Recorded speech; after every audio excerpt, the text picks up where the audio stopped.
And we're live. Welcome to Music Matters with Jason Tramm. I'm your host, Jason Tramm. I'm delighted that you could join us for our unique podcast community, where we explore issues and challenges in the musical world as seen through the eyes of distinguished colleagues. Please remember to subscribe to us on YouTube and hit that bell icon for the most up-to-date information on upcoming guests and topics. Remember to share our videos on social media and join this community because we exist for professional artists and the people who love that art as well. So we're so glad you can join us. We want to give a special shout out to Sussex County's newest opera fan, Aria Maya Matthews, the granddaughter of Linda Daniels. Thank you so much and welcome to the world on this beautiful holiday season. We have a wonderful guest. Oh, also, I want to remind you to subscribe to our email list. Go to our website at jasontram.net, and you can see our library of 76 past episodes as we explore innovation and creativity during this very difficult era of COVID-19, which has affected the arts so devastatingly. We'd like to welcome a wonderful bass baritone, Mr. Jonathon Scott, who I'm delighted to have worked with on several occasions and have really enjoyed collaborations with over the years, who is, right before COVID, last couple of seasons, has been a full-time chorus member at the Metropolitan Opera. Welcome, Jonathon. Hi, Maestro. How are It's great to see you. It's been a long time, and every time we get to work together or see each other, it's always a wonderful occasion. you? It has been a while. It's great to see your face and to hear your voice. I hope you're doing well. Well, it's been a very interesting season for sure. I say it's been a great season. Well, it's been an interesting season. Trying to keep the musical communities I work for together has been a challenge, but technology has been a lifesaver in these challenging times. But I'm looking forward when we can be doing this live again soon. Absolutely. Yep. Amen And to that. we're going to talk a lot about that, I'm sure, today. That's always a big issue. hmm So now, tell me about your growth as an artist. How did you start singing? Did you always know you wanted to be a singer or and a musician? That's a good question. Actually, no, I did not know. I didn't know actually until really late. Um, Growing up, for me, it was sports, school, friends. Those were high up on the list. I always had an appreciation for music because both of my parents are were big into music. I mean, they're educators, music educators, singers. My dad was an organist, still is an organist at a church. My mom is still currently teaching Maestro. She's been teaching for over 50 years. I think it's 52 or 53 years. God She's bless your mom. That's I know wonderful. she loves it, and she's been at it. She's been in different schools. She's been in Sparta Middle School, where I grew up. She's now currently at Pope John High School, which is where I went to high school. Um, no, it's been great. And growing up, I had music surrounding me all the time. They gave lessons, piano lessons, voice lessons. So it's always been there, and it's always been in the back of my mind. But it never really took over until my about my last year in high school, junior year into senior year. It's actually a funny story. I wasn't doing so hot in school. I wasn't getting the best grades, and my guidance counselor in at Pope John, who's also the mother of my best friend, growing up, she pulled me aside and she said, you know, Jonathan, we need to get the grades up. We need to do something. So she's like, what do you got? What kind of talents do you have? And I said, well, I don't know. She's like, we need something honor roll, not honor roll, like a class that's worth good credits. So I said, okay, well, I sing. And she said, all right, go out for select chorus. And I went out for select chorus and I got in, and it kind of really changed the game for me. I got into the musicals at school and I really enjoyed it. I still played sports and I loved the athletics of the high school and everything, but it was really a turning point. And so I have her to thank for that. Absolutely. And then after high school, I took a year off. I went to community college, which they had a really good music program. So I decided to go into it and see where it led, and I enjoyed it thoroughly. The music theory aspect of it, I really got into. Um, the it was a better choral experience with orchestra, symphonies, everything, and the oratorio aspects of it. So I got better experiences. And then after probably about 3 or 4 months, my parents were like, all right, well, what's the next step? So both of my parents actually graduated from Westminster down in Princeton. So they said, well, do you want to give it a shot? And I decided yes. So my mom and dad helped me prepare. And it was like probably about a 2 month preparation period because of the cutoff for the auditions to get in. And it was, I believe it was February and March. I remember it well. I was preparing arias and art songs and German lieder and things like that. And I went down and I sang and I got in, and I, I was blown away by the campus. It was incredible. And going there, you walk into the audition and you hear this glorious music coming from all of the buildings, and I was just like, all right, I'm in. This is my spot right here. Such a So wonderful school, and has such a rich and yeah. amazing tradition. Oh yeah, it's incredible, and it's really sad to hear what's going on with it right now. They've had Is a that the tough current couple of situation years. is, yeah, it's rough. I feel bad for the students, especially the freshmen that are coming in this year.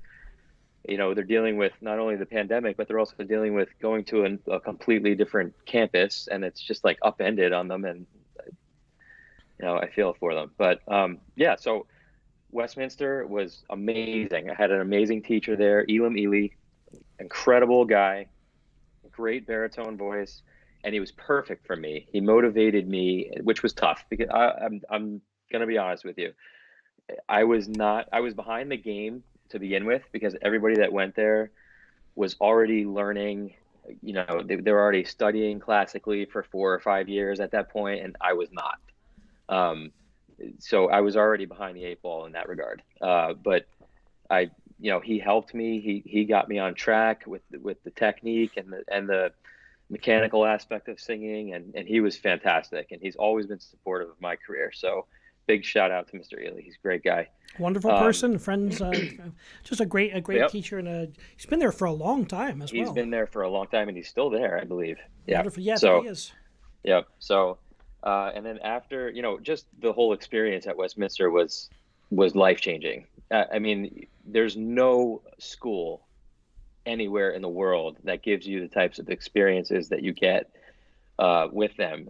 I mean, you get to sing at least 2 times a year with uh, amazing orchestras like the New York Philharmonic or the Philadelphia Orchestra, with incredible conductors, world famous conductors coming in and working with you and giving you tips and giving you, technique tips and everything.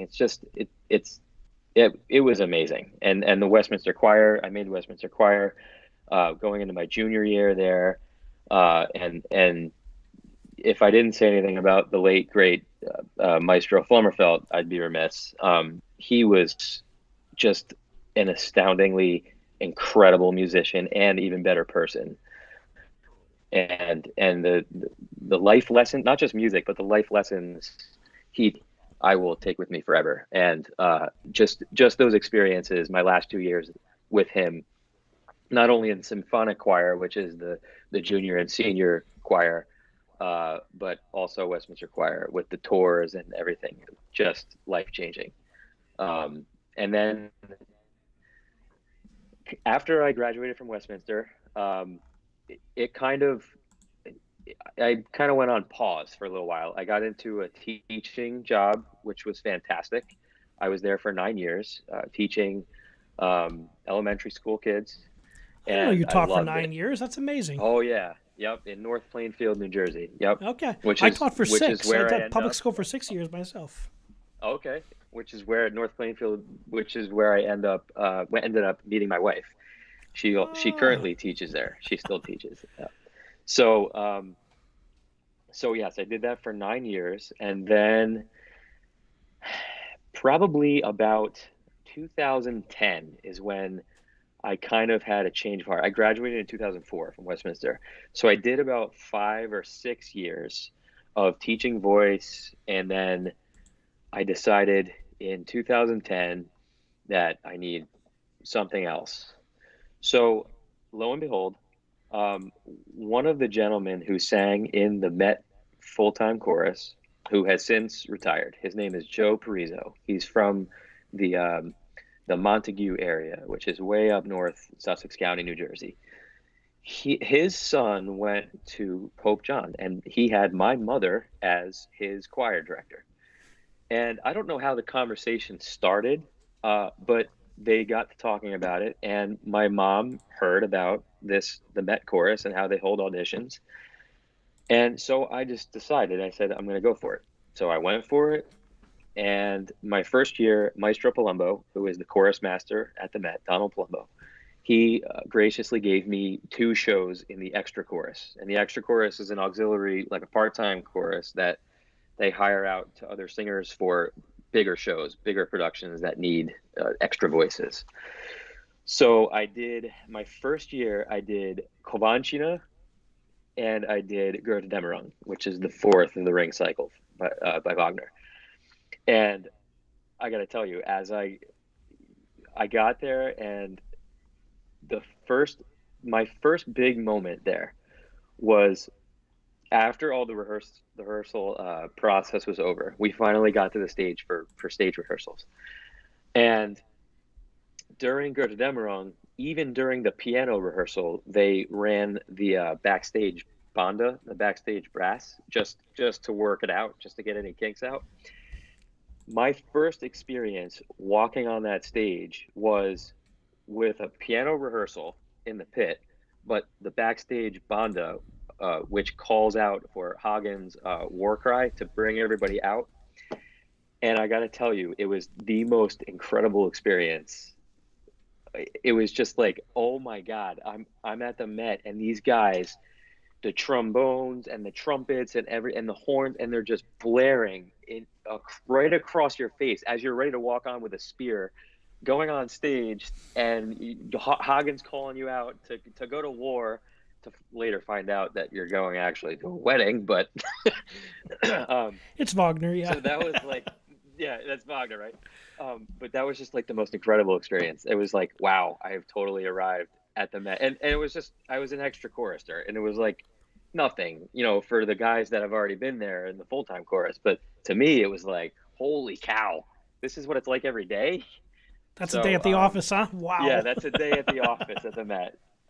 So that was, yeah, that was a moment of arrival, and I was just like, okay, I need more of this. So that moment in 2010, I believe that was the 11-12 season, but that moment was when I really decided, all right, I have to take this 100% serious, and I have to really focus on my voice getting better, because I want this job so bad.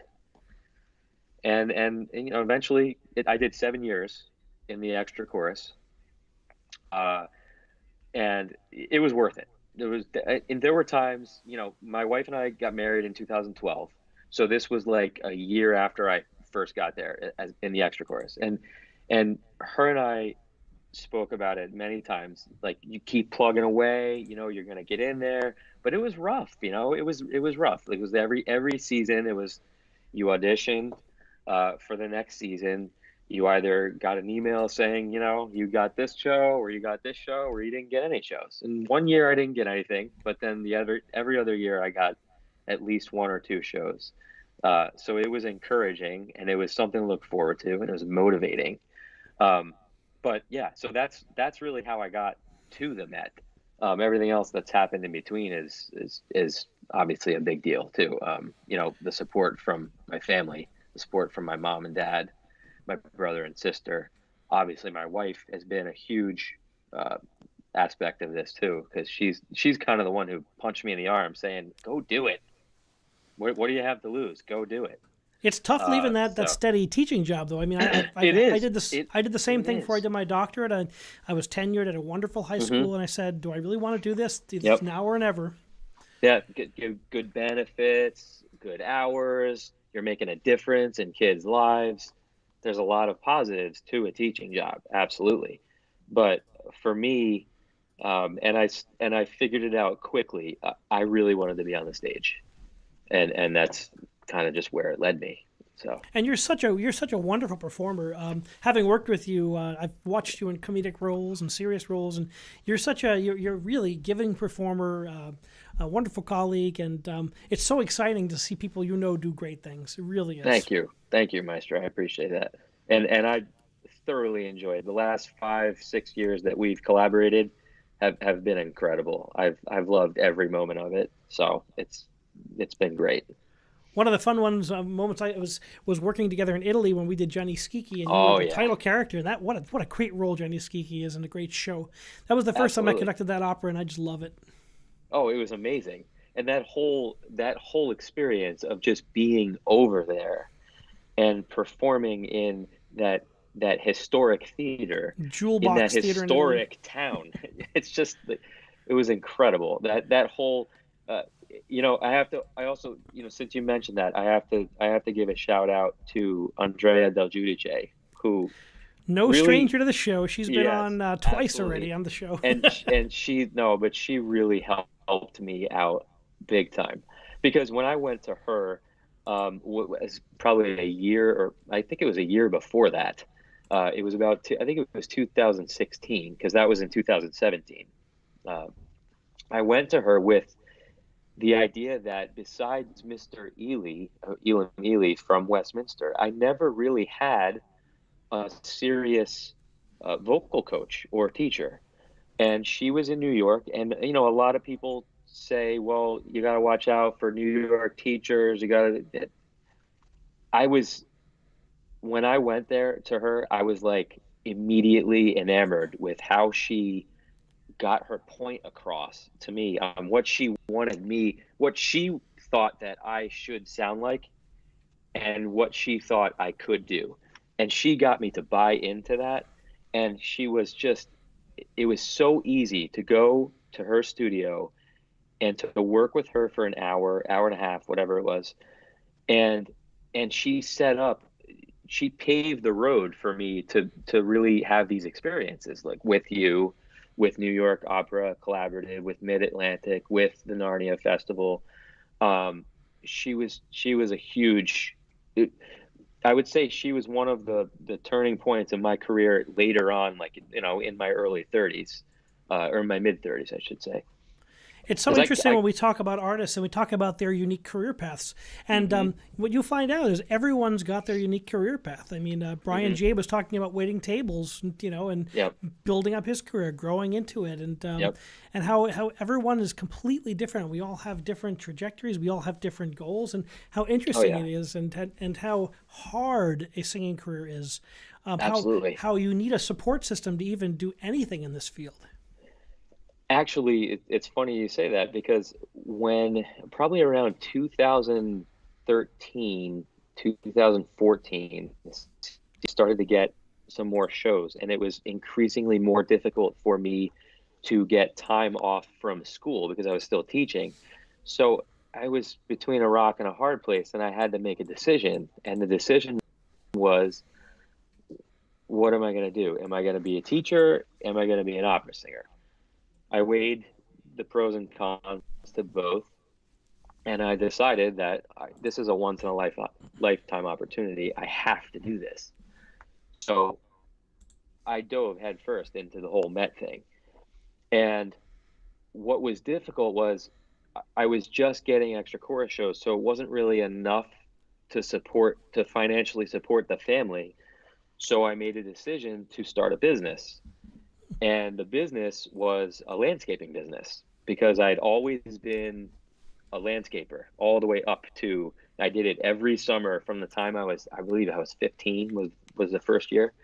So I knew a lot about it. I knew what it took to start the business. I knew what it took to kind of run it. So I did it, and I started a business in Springfield, New Jersey, which is where we live. And probably about 4 years after I started, yeah, I think it was 4 years after I started the business, I finally got the call, Maestro.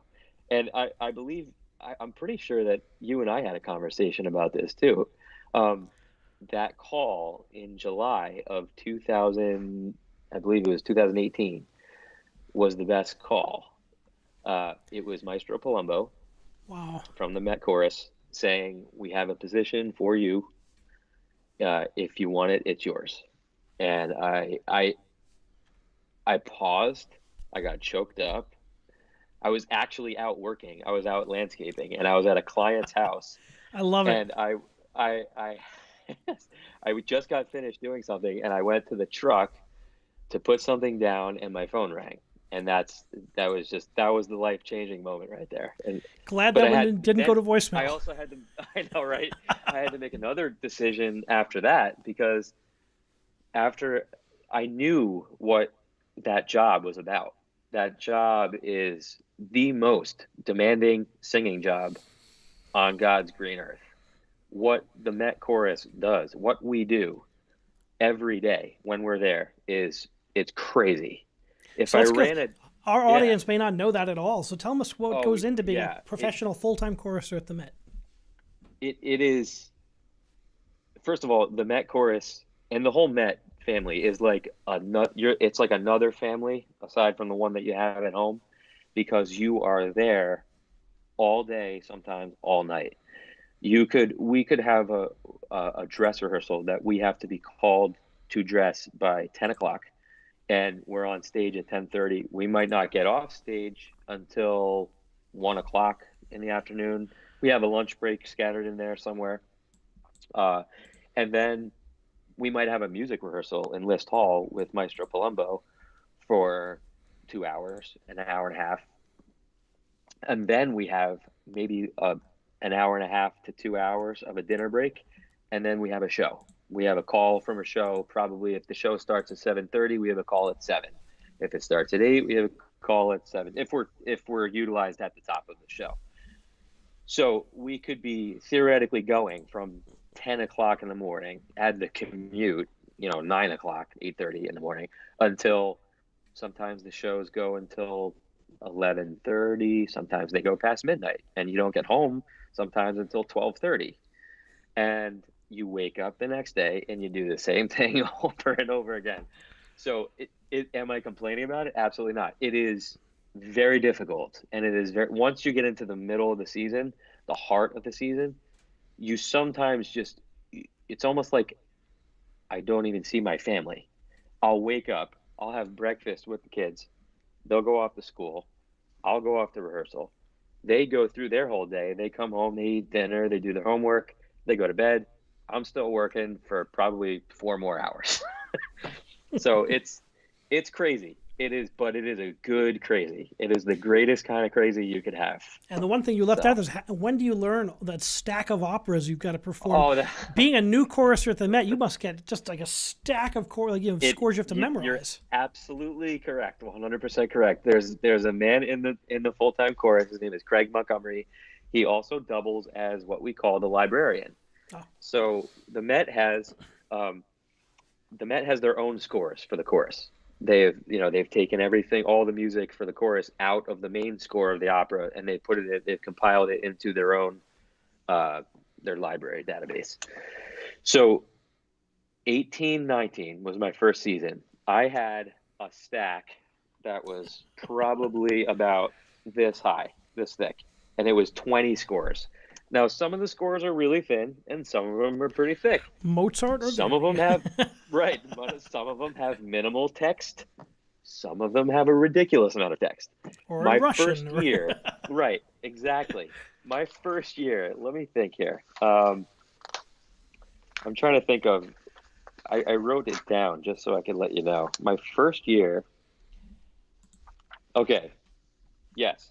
So Craig dropped a stack, like I said, on my desk, and it was Aida, Samson and Delilah, Fanciulla. These are just the highlights. These aren't even all the shows. Fanciulla, Carmen, Mephistopheles, Pearl Fishers, Otello, Daughter of the Regiment, Rigoletto, Falstaff, and Götterdämmerung again, which was good because I already knew that one. But even just being in the extra chorus for 7 years, I never did Aida, which was crazy. And everybody was like, "What? Really?" So yeah, and Carmen is wordy, very wordy. Pearl Fishers is wordy, but it's quite repetitive. The music is quite repetitive, so it's easier. Otello I actually did in the extra chorus, so I knew that one already. But it was just Otello and Götterdämmerung that I knew. Everything else was completely new. And my wife will tell you, I had to take them 4 or 5 at a time, and just maybe do one night, one another night, then repeat. Then when the shows were coming up, because at the Met they do maybe 3 operas a week, 3 different operas a week, maybe 4 at the most.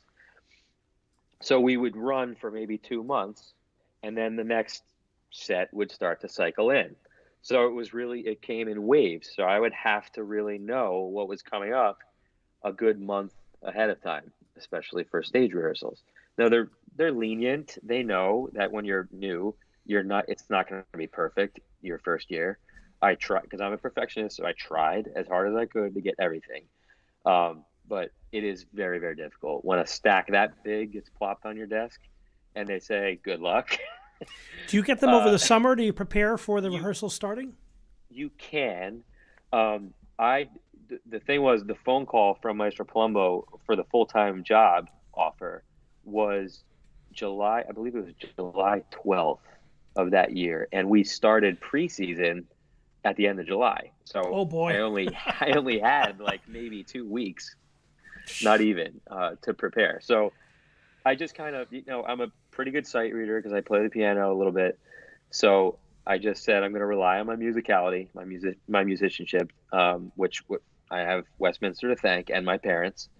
But yeah, it was rough. The first year was rough, and going into the second year, which leading into the pandemic, I felt better. It was a lighter season. The 1920 season was a lot lighter. I also got to audition for small solos, which was great. And I got a cover solo in Manon, and I got the officer in La Boheme. So I did that in last fall. Well, not last fall, fall of 2019 was technically my debut, my Met debut as a soloist, even though I sang 3 lines. But yeah, that was a fun experience because you got to say, yeah, I've sung a solo at the Met. But other than that, it was Traviata, it was Queen of Spades, it was Damnation, the concert version, it was Cenerentola, it was Flying Dutchman, which I already knew from the extra chorus, and then Cenerentola was really like we were just getting ready to open that when everything went down in March, and then everything set in, and then the rest is what. The world stopped in the performing arts. Exactly. So you're in this incredible, this is the second season, you're kind of used to it. So what are some of the highlights, musical highlights of some of the soloists you've worked with, some of the mountaintop experiences your first season included? Okay, so first year, I think Otello with Dudamel, with Maestro Dudamel, was definitely a highlight. That man he's definitely got it going on. He is incredible. He is a ball of energy. You have to keep up with him, but he is so, the way he goes about it is so humane, and he knows what you're going through, and he knows what he wants, and he knows how to get it, and he knows what to say to get it. But his technique and his knowledge of the score and his knowledge of the art form is second to none. He's just incredible. That guy I would love to work with him every year at the Met. Honestly, if they could do that, that would be incredible.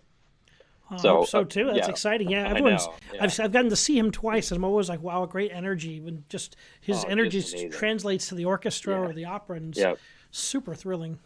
Just amazing. What else? Let's see. Fanciullo was really fun. Really fun. The set was amazing. The singers were great. Kaufman came in. Being on the stage with him is really, really exciting. He's just got a tremendous instrument, but he's super cool too. He's really, really nice guy. Really nice guy. He has really nice conversations with everybody during the downtime. Just a really, really cool guy. What else? Mephistopheles was really fun too, because it was so unexpected. The production itself was I did not expect that. I don't know if you saw it or I didn't get to see it. No. Okay. So essentially our costumes were basically, we were at one point we were nude, but we were not nude. They were costumes of nude people. So I guess that's better than actually being nude. But it was the production itself was really fun, and it was exciting, and the music was bombastic, and it was fun. And I've never even heard of it before we started preparing for it. So that was really, really cool. What else? Let's see. Rigoletto was fun because I'd never done that show before. Never studied the chorus parts or anything. That was really fun. It's great that for was the men. That was set. Great for the men's chorus. Not so great for the women. That's right. Great for the men. That was the one that's set in Las Vegas. That was really cool. Samson and Delilah was fun. Let's see, 2019-20. I love singing Turandot. I've done it now. I think I've done it 5 times because I did it with the extra chorus. And every single time, I love all the nuances that Puccini puts into the score. I'm just blown away with how he did it. Macbeth was fun, really, really fun. Obviously Bohème because I got to sing a solo. Traviata. I'd never done the chorus parts in Traviata. So, I sang with you. I sang Germont as a soloist, but I never did the chorus parts. And the chorus parts are really intriguing and really fun. What else? Flying Dutchman. Flying Dutchman it's just one of my favorite sings. It's like you go out there and you sing like basically like a German patriotic song when you go out there, and you go out there and you just blast it, and you're a sailor and you're having fun and you're drunk and it's just a great experience. But yeah, so those were highlights. Definitely Otello though stands out. The opening of Otello was about the most exciting thing in the world. Oh my god! When the tenor comes on, that's like amazing. Yep. Thrilling. Yeah, absolutely. And just the chorus is painting the picture of what they're seeing overseas, and just a really great production, great show, great opera. Verdi was incredible, obviously. But yeah, those stand out for sure. We have our first question from the audience. This is Pam from Parsippany, and she asks, how do you keep your voice fresh with that incredibly busy schedule? That is a great question. So, Maestro Palumbo is a singer. So he knows the voice. He knows how it works. He knows that it can be shredded if you use it too much. So during list hall rehearsals, when we have music rehearsals early on, like 11 o'clock, if we have a show, especially a big show that night, he will always remind us, stop screaming, mark, take it easy. So the Met chorus is so good at that. It's like everybody knows their voice so well, knows what they can do and what they can't do. You're talking about the greatest singers in the world compiled into a chorus. Some of the voices in this chorus, Maestro, are just outrageously good. But they know. I know over the last couple of years, we've seen like some Met soloists join the chorus. Yes, absolutely. I can name a few. Absolutely, it's incredible. Absolutely. So you're not talking about just an average chorus. You're talking about world-class singers, and they know their instrument. They know when to push it. They know when to give 100%, when to back off and give 75%. But also when you're on the stage, when you're doing a stage rehearsal, and whether it's a piano rehearsal or an orchestra rehearsal, you still also need to know when to push it, when not to. So that's the easiest way. Obviously, drinking lots of fluids, keeping everything moisturized. Yeah, that's it. I mean, you just you have to sing to keep yourself in shape, but you have to know when not push it. That's really it. Yeah, and it's such an exhausting schedule with the stagings, with the musical rehearsals, then the performance at night, and then you have to get as much sleep as you can and turn around the next day and get back on commute. Yep. So yeah, it's a grueling schedule, but it at the end of the day, when I usually drive in and I park, so I have that time, that 35 minutes or so that it takes me to get home to decompress and to kind of evaluate the day and what happened, and I reflect upon what just happened. And that 35 minutes is good for me to think, what can I do better tomorrow? What do I have to back off a little bit tomorrow? Do I have to give a little bit more? So it's good. It's a constant. You don't stop when you come off the stage after a show at 11:30 at night. You can't just come home and go to bed. Too much adrenaline. Yeah. You're too much adrenaline. You're on this high. You just came off the stage at the Met. Even if you've been there for a year and you now know what's going, the ins and outs, it's still the Met. You have to bring it every single night. You can't take a night off.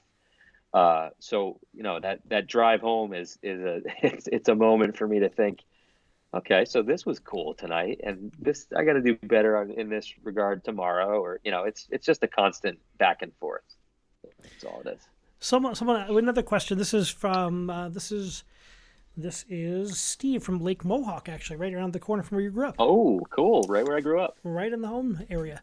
So he asks, how is being in the Met Chorus different than being, let's say, a Broadway show?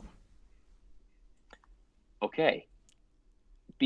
So being in the Met Chorus versus being on Broadway, in the ensemble, or I guess, yeah, that's a good place to start. Yeah. The only thing, I can't answer that question because I never did that. There actually is. There are a couple people in the chorus that have been on Broadway. I don't know the extent of it, but to answer that question, I would have to say it's a completely different animal. Broadway, I think they probably sing. They sing more performances. Just because they have 8 a week. Yeah, they have multiple days where they do matinees. But other than that, I can't answer that question honestly, because I might be able to give you, because I've had a bunch of my Broadway colleagues on the show. Okay, and all right. The ensemble only sings one piece. So they do one show. They're only in one. Right. And Jonathon was saying they do 4 different operas a week. So they have to have 4 operas committed to memory with the staging and the costume changes. That is true. So it's a very different experience, I would imagine. And then also, there's no microphones at the Metropolitan Opera. This is true. You have to, that dress circle all the way at the top, or the family circle, they need to hear you as well. The Broadway theaters are a lot smaller, and they also use technology, which is great, but we don't. Besides when we do an HD broadcast or a radio broadcast, obviously. But we have to be heard, and the chorus. I don't think you ever have a problem hearing the chorus. When we go 100%, it's pretty. It's good. It's loud. And not only is it loud, I got to say, Donald Palumbo is quite a genius. Absolutely. Having lived through different chorus masters and being a chorus master in my past and loving choir music, he's really done marvels with the Metropolitan Opera Chorus. The Metropolitan Opera Chorus is one of the best professional ensembles in the world right now. And I heard recordings of the chorus pre Maestro Palumbo, and it is a completely different sound. It is a completely different sound, and it's not to say that it was bad. It's just completely different. He shaped it into a real tight ensemble. The Met Chorus has always been amazing. It's always been world renowned and famous. But when he got there, there was a different attitude, and probably I would say a more attention to detail. And as people retired, he was also a genius at bringing the right voice in, a new voice, to get the sound that he wanted. And he's very good with it. But a rehearsal with him can be, when you go through the rehearsal process with Maestro Palumbo, sometimes you come out of the rehearsal almost 100% memorized just after 1 or 2 rehearsals. Wow. of whatever you were working on that day, because he will, the form of the music, he'll break down, who has the important parts. He will break down, if need be, it doesn't usually happen, but the rhythms and the melodies, the notation. But then he will go over those particular segments of music multiple times until it just drills into your memory. So when you walk out, you have a really good idea of what the opera is about, what that choral part is about, and he's a great teacher in that regard. It's tedious. There's no question about it. It's very tedious, but that that's something that I appreciate. I appreciate that process, especially going to Westminster, because that's the way we were taught at Westminster as well. So getting there and working with him was, it's almost like it was like Flummerfelt continuation, like a continuation of Dr. Flummerfelt. And that's, I appreciate that so much, because he really gets an incredible sound, and not only incredible sound, but he gets us to understand the piece, which is just as important. So yeah, he's fantastic. Amazing. So, Yeah. Jonathon, let's dive into the COVID period. So things fell apart. Everything stopped, came to a grinding halt. Mm-hmm. What does that look like for you? How has that impacted your life? Well, it's completely. The worst part about it is, yeah, I spent 7 years in the extra chorus, hoping and praying every single day that I would get this job full time. And I get the job, and then it's put on pause a year and a half after I get the job. So that part was rough to deal with. Um, Trying to stay in shape vocally, singing those Christmas carols, as my wife always makes me do. But Aw. I love it. The kids sing along, and she sings along, and it's fantastic. Um, but staying busy, doing things around the house, that is the only thing that I can do right now. I've gotten into woodworking, as I love working with my hands. My wife made me renovate our kitchen, which Oh, was wow. which was I've done things like that, but I've never done it on that scale, and that was an experience. Um, she's always got a to-do list for me, so The honey-do list, yeah. yes. But juggling kids at home has been amazing, but stressful at times. Remote learning, taking care of a 2-year-old. Uh, the Met schedule is very demanding, and it's rigorous. But the silver lining of the whole pandemic was that I got to be home with my family and spend time with everybody. So, we still couldn't, my wife and I still couldn't do it with all the support from our family, from my parents, and especially her parents who live close by. So sometimes they watch the kids when things get a little crazy. But other than that, I've certainly memorized the entire Curious George lineup because my 2-year-old loves Curious George.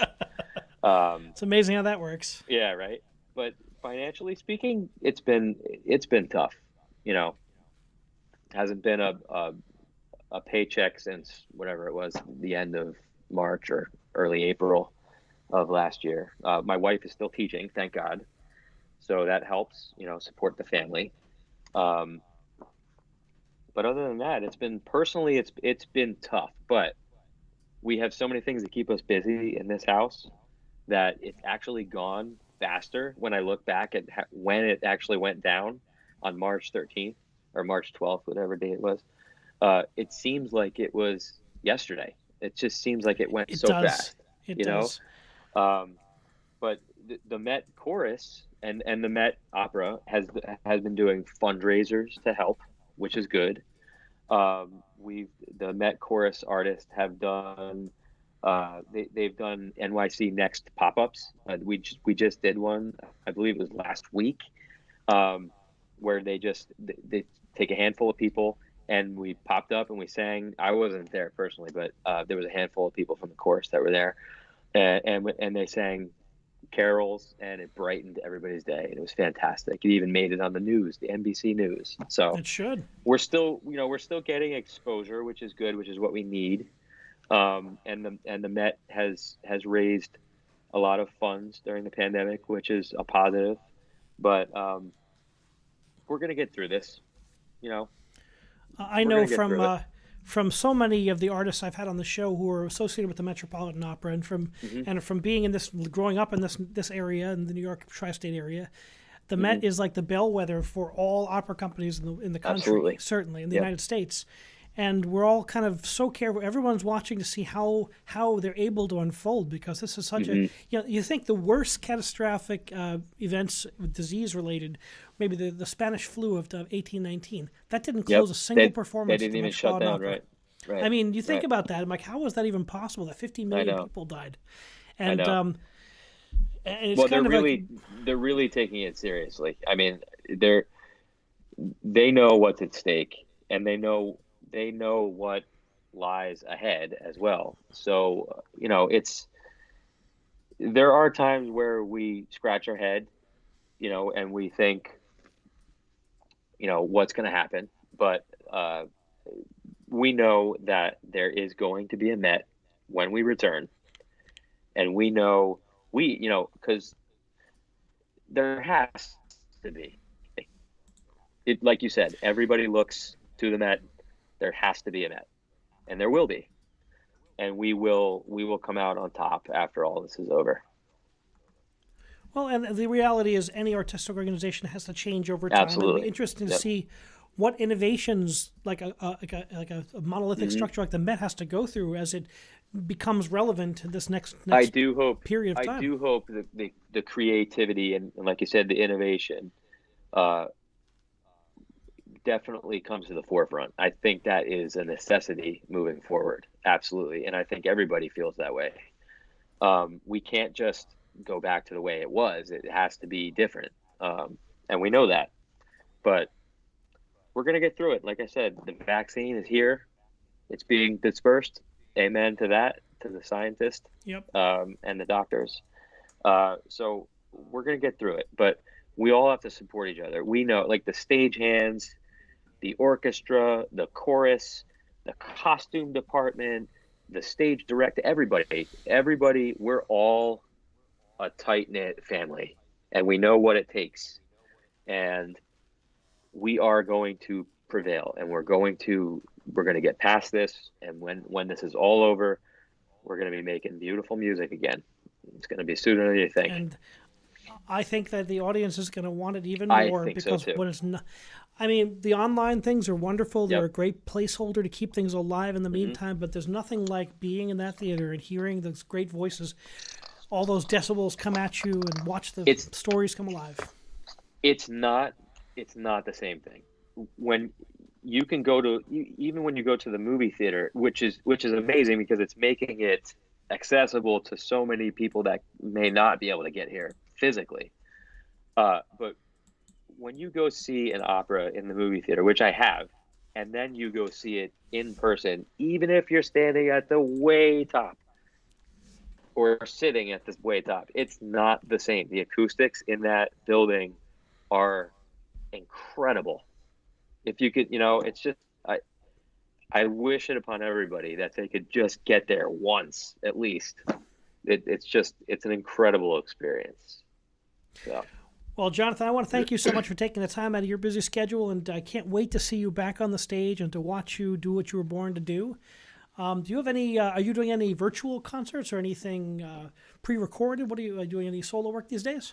I'm not doing any solo work right now. It's been tricky to juggle. I'm basically a stay-at-home dad right now, and it's been difficult to kind of figure out how I can get time to do that. Not to mention, it's just been, the timing of it has been rough, but I would love to, at some point, whether we have time in the future or not, I would love to collaborate back with you, because I feel like that you and I had a great professional relationship. Always. And I enjoyed my time with you always, especially in Italy. I thought that was a lot of fun. But yeah, I would love to get always back great to to make it. music overseas. Yeah, right. Well, I wanted to thank So, you, and I wish you and your family a wonderful holiday, and I can't wait to see you back on the stage, Jonathan.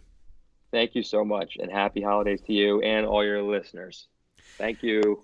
Thank you for joining us for Music Matters with Jason Tramm. And remember, subscribe to us on YouTube and hit that bell icon for the most up-to-date information on upcoming guests and topics. We've recently gone outside of our classical music genres, and I've got a rapper slash singer-songwriter slash actress from Los Angeles coming on the show on Wednesday, and a composer coming on Tuesday. So be on the lookout for those. Remember to subscribe. Remember to share our videos. And remember, keep music alive. Good night.